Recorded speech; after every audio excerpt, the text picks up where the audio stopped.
What do you think, Luz? Good morning, everybody. Hi. I'll wait for folks to tune in, and then we're going to read about you. Well, about your friends.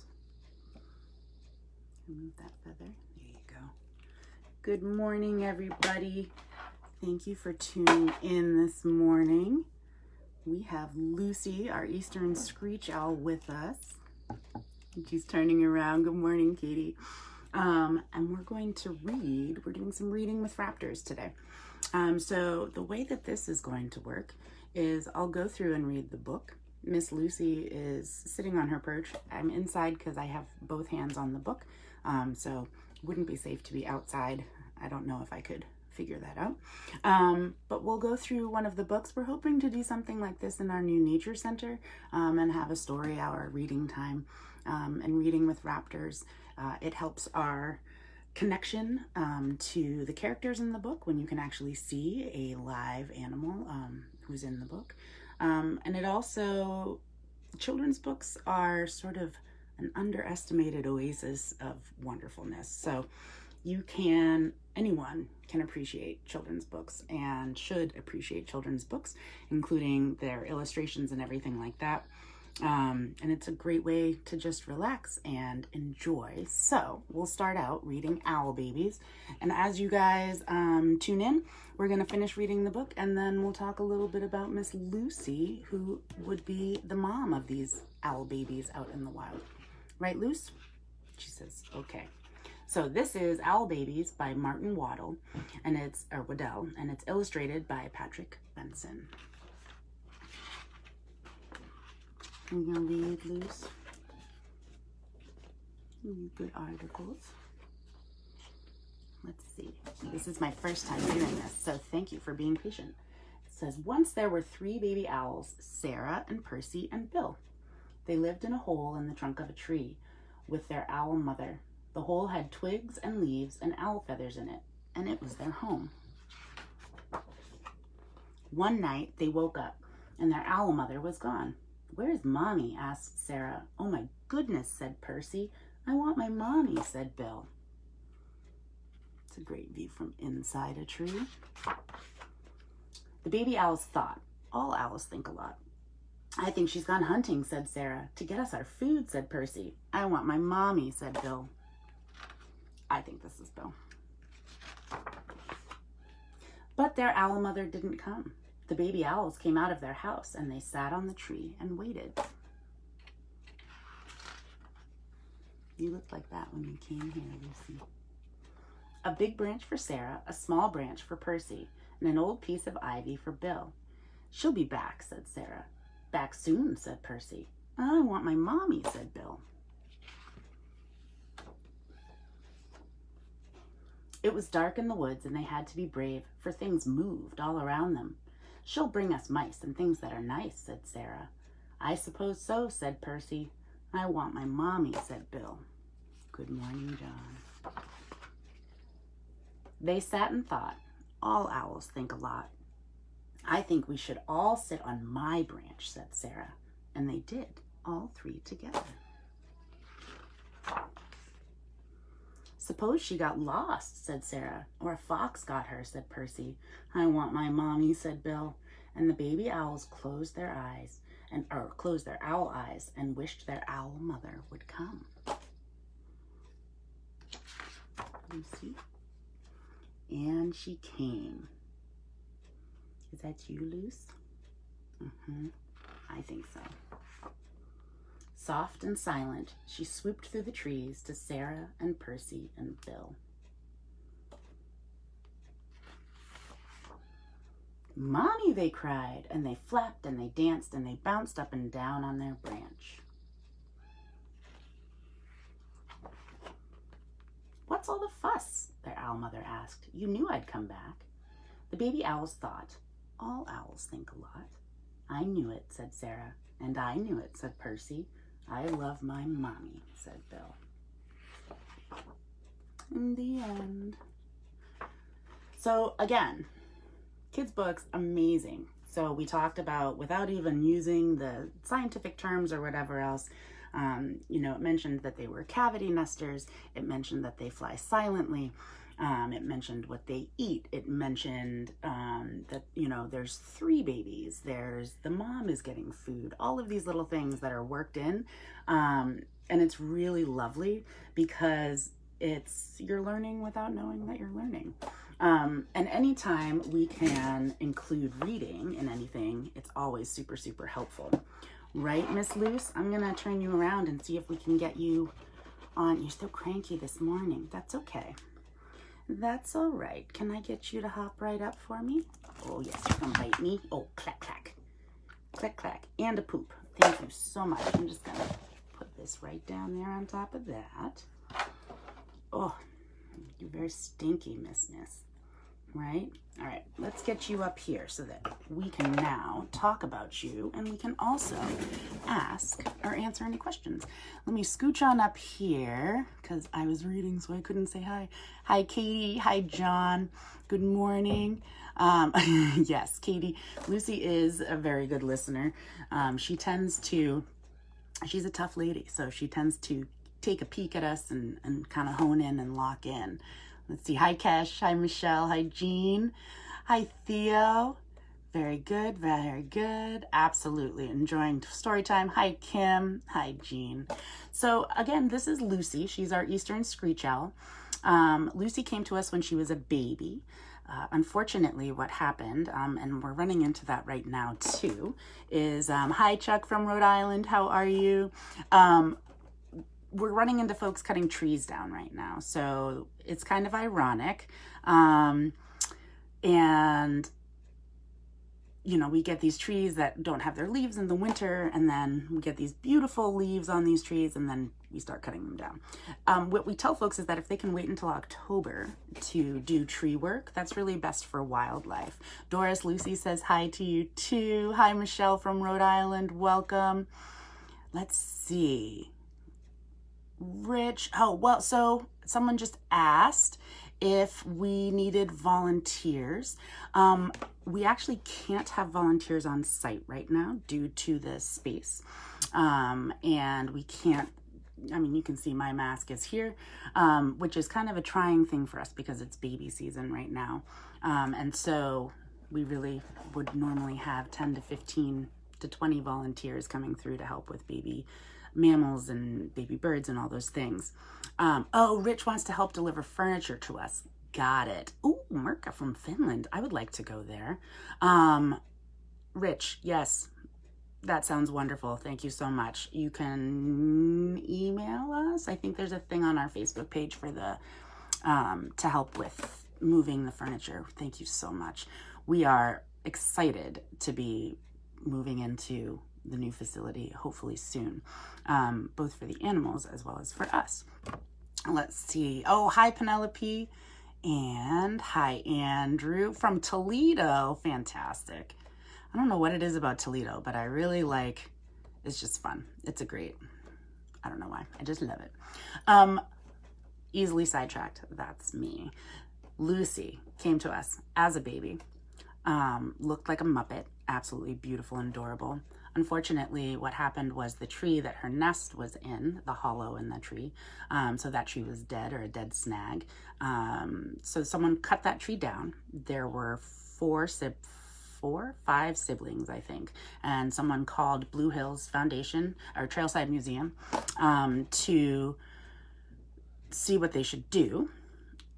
Then they were told to bring the babies in because raising raptors is difficult, and they also can imprint, and unfortunately that's what happened with Lucy. So her, later on, about a month later, sorry, Chicky, 4 siblings were brought in. We don't know what happened to the 5th one, and they knew immediately that they were imprinted.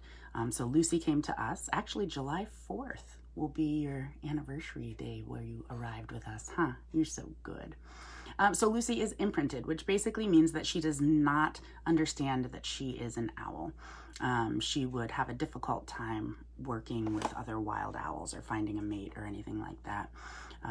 So she lives with us, which is beautiful and wonderful for us. We're honored to share space with her, but it's really too sad because she would have made a great mom. She's really strong, really powerful, and a no-nonsense type of gal. Let me see, I have some questions. Good morning, Nevitz. Leslie, Lauren, how do owls have such a good grip? Great question, and it's also one of my favorite functions on them. Let me see if I can get this finger or this toe in here. So you can see she has 2 toes in the front and 2 toes in the back right now, but she can also flip, zygodactyl, I believe. She can flip that outside toe forward or back. So this one right here, I'm gonna use a pencil or a pen, Lucy, because you're bitey this morning. Let's see if I can turn. So this toe right here, you can see, sometimes she'll flip it forward, sometimes she'll flip it back. But that allows her to have a really strong grip. And especially owls like great horned owls, it takes over 30 pounds of pressure to remove one talon if they lock in. They do have locking tendons in the back. And so they have just a really, really powerful feet. If you think of it, it's both a weapon as well as a tool, because they can't take out a fork and knife and cut up their food and that sort of thing. So what they use is, this is like their fork where they're holding it, and her beak is like a knife, and they would rip apart whatever they needed to eat.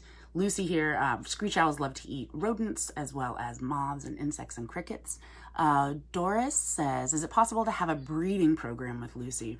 Breeding programs are very specific, and that is the one thing that they do. And so what we do here is not a breeding program. It is her being able to live out her life in sanctuary, because someone didn't do the right thing when they found her and she became imprinted. What she does do, not the breeding part, but the mom part, is that if we were to get a baby, sorry about that, that she would be a foster mom, which is pretty amazing and pretty wonderful. And actually recently we just had some baby barred owls in, and our barred owl ambassadors, Fern and Byron, were fostering a baby. And then we have an adult patient owl. So once they had begun fostering that baby, we were able to put that baby in with the adult. And so it's really wonderful because they both get to experience what they would naturally be experiencing out in the wild, which is pretty fantastic. So what do you think, Miss Lucy? I'm trying to turn this over. There we go. How does someone rescue a baby without imprinting them, asks Perry. So the first thing to do is to not keep it more than 24 hours.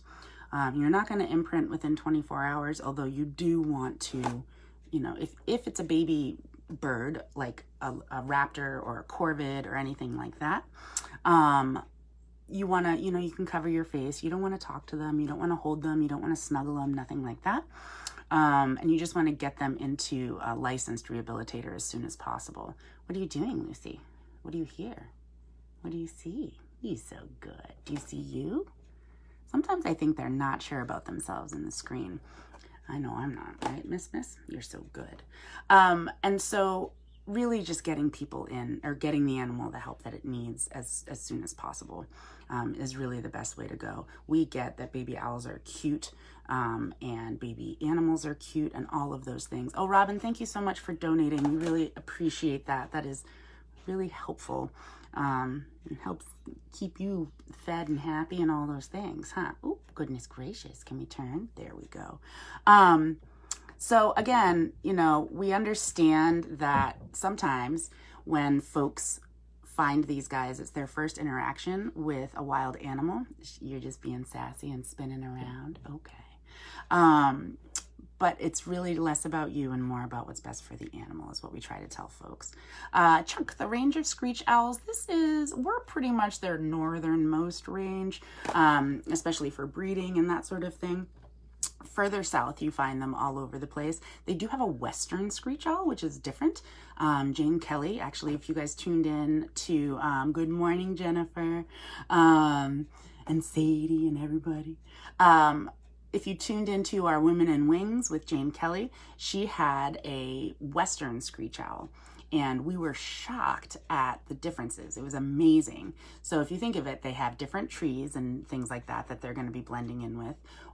She was much larger. And, oh, Robin, thank you so much. Every donation counts. And truly, I mean, anything from, we have kiddos donate money from lemonade stands, or, you know, they just collect change or things like that. Upwards to, you know, folks making large donations, but every single one of those donations help us continue to bring programming to you folks, and also continue to care for the animals that we're getting in. Last week alone, we admitted over 100 animals, and that included, you know, baby crows and baby opossums and things like that. We are hopefully winding down the first baby squirrel season right now. But then we're amping up baby bird season and also turtle season, because that's coming in right now as well. So Chuck, to answer your question a little bit more, they can be found pretty much across the United States. These guys, they don't migrate too far. They may like dip a little bit, but they're not long distance migrators like our broadwings, who fly over 1,500 miles, or sorry, 5,000 miles. I don't know where 1,500 came in. But they definitely do move and disperse when it comes to the winter time. These guys are known down in Massachusetts. I have some friends that live down in Amesbury, and they're known for hanging out around lamps, the street lamps and things like that. And they actually will dive bomb and catch moths and other, you know, June bugs or whatever else is out there. So they use these. I'm gonna use a pen because, just in case, can I show them your bristles? So if you see these, that's why I used a pen. So tough, so tough. You see, she's not really tough. She's just being sassy. So can I move you this way though? There, these beautiful rictal bristles around her beak. They're sort of like the whiskers on a cat, but they can also use them and move them around. And then this beautiful facial disc. Can I show that? A little bit? Okay, that's okay. The best way to look at it, if I show you, see that dark line on either side of her face? So her ears are actually behind those feathers, and that facial disc acts like if you take your hand and put it behind your ear, it will collect the sound and bring it right to your ear. And that's what those facial discs do. And they can actually move the feathers in the facial disc to bring the sound to their ears, which is amazing.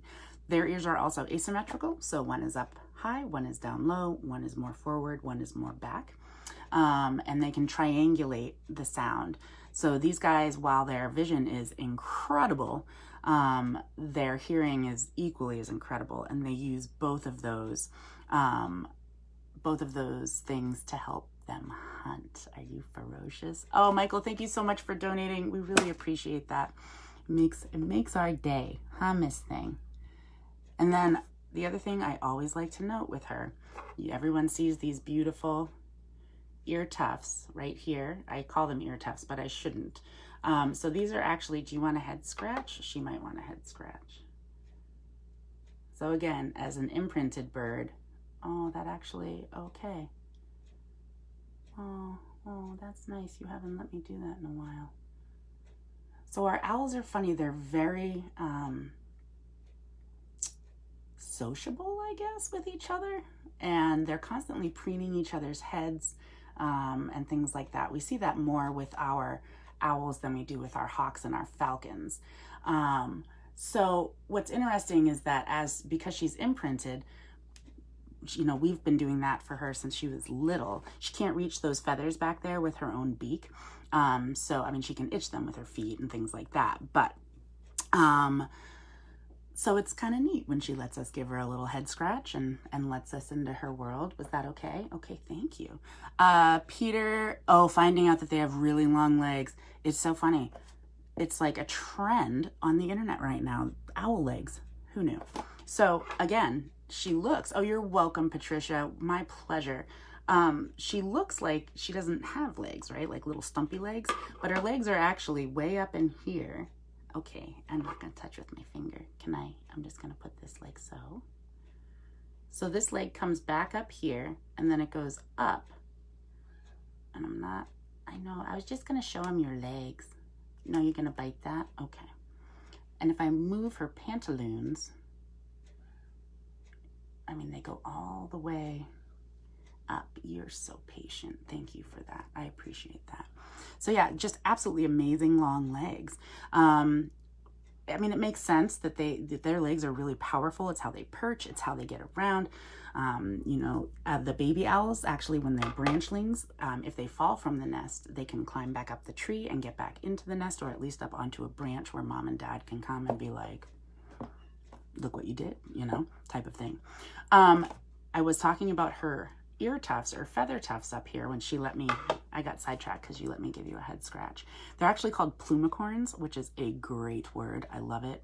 And I would love to be able to play it in Scrabble. It just occurred to me. Like, plumicorn is just fantastic. It's like unicorn, but it's a plume, a feather. And so they are not her ears. We talked about how her ears are where that brown line is. But it's super important for her to have. Thank you, Taylor. She's amazing to watch. Just walking from her enclosure in here, we have to go by Perry, our peregrine falcon's enclosure. And then I don't know if you can hear Bertram, but I give him breakfast after this. So he's yelling that he wants his breakfast right now. He's our raven. And Lucy, when I walk back, like, and I'm not walking close to the enclosures or anything like that, she makes herself very small and turns herself to the side. And it's just it's amazing to watch her feathers go up and down and change, and all because of her mood. But she's able to completely change what she looks like. And she does that for two reasons. One, to make herself either larger and more intimidating, or she makes herself very slim and like a tree and puts her feathers up on top so that she blends in. If I put her in front, believe it or not, even just a birch tree, if I put her in front of a birch tree, it's almost like she disappears. Their camouflage is absolutely fantastic. Oh, Patricia, hi, thank you so much for donating. Oh, Doris, thank you very much. Lucy's an interesting lady. Oh, Perry, thank you so much for donating too. She's funny. She is, I think partly because she's imprinted, and because we've known her since she was a baby. She's got quite the personality, and she's she's feisty. Are you gonna hold that? Are you so mad? And again, it's funny. She's not fierce. If she wanted to hurt, she could hurt when she was biting, but it's not even a hard bite. She's just kind of, you just being feisty. That's good. You can see again, those toes right there. Look at those toes. You're such a good girl, Lucy. What do you think? Oh, did you just see someone go by? Yes, ma'am. Yes, ma'am. So we actually, I wonder, let me see. Why don't I take you guys back out when I bring her? We can take this on the road, if you will. And then perhaps she will do her posing thing, and I can show it to you. I think that sounds fun. I like pivoting and changing on the spot. Lucy, we're going for a walk. So I have to put my mask on because we are going through clinic, and that's what we do nowadays. All right, Taylor, what are the plumicorns for? Hold on, sorry about that. There we go. Her plumicorns are to help her blend in and camouflage. So they help her, and also to tell what her attitude is as of late. Hold on, let's go outside. Make it. Thank you, Nicole. Hard at work. Dishes never stop. Okay, Lucy. Okay, ready? Let me see if I can get her. Now I have to walk.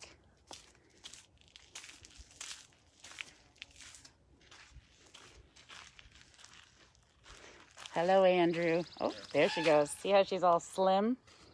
And she's turning her body. She says, Andrew, you can't see me. What do you think? You hear Bertram? So see how narrow her face got again? And Bertram's pretty far away. I don't take her by his enclosure, although she lives next to him, so maybe that's it. Are you just annoyed at him because you live next to him and he's so loud? Could be. Could be. Yeah. What do you think, lovely? So, oops. I should have known. I'm not going to be able to stay connected, but that's okay. We will see what we can do. Yes, oh, Bertram is right, Katie. Oh, Bertram is right. And then, yeah, she's calm again, which is neat. So you'll be able to, I will take you guys in, and you can see how we put her back. What do you think there? They get to see your house? Yeah. They'll see you go right into your nest box. Huh. Let's see. Thank you guys for your patience. I know, Bertram. Hold on. Okay. So from here, this is Lucy's house. She's got a nice big enclosure, skylight, and a nice few nest boxes and that sort of thing. What do you think, Lucy? So again, our birds, when they're on the glove, are just, you can't leave quite yet, darling. I know, hold on. Oh, and a clack of the beak. We'll see if I get a nibble. Hold on, I know. You gotta let me, don't do it. You're so mad. So we take the jesses off. I know, we still have one more to go. And into her nest box she goes. Depending upon her mood, sometimes she will pop her head back out and give us a yell as well. So, that was Lucy. Let me see if I can flip this back around and say, bye, Lucy. Bertram is very loud, very noisy neighbors. She is a dainty girl, absolutely. All right, my friends. So thank you very much. We hope that you tune in this afternoon for Hang with Henry. And I'm going to go feed Bertram his breakfast. Okay. Thank you, everyone that donated. Have a wonderful Friday, and we'll see you tomorrow.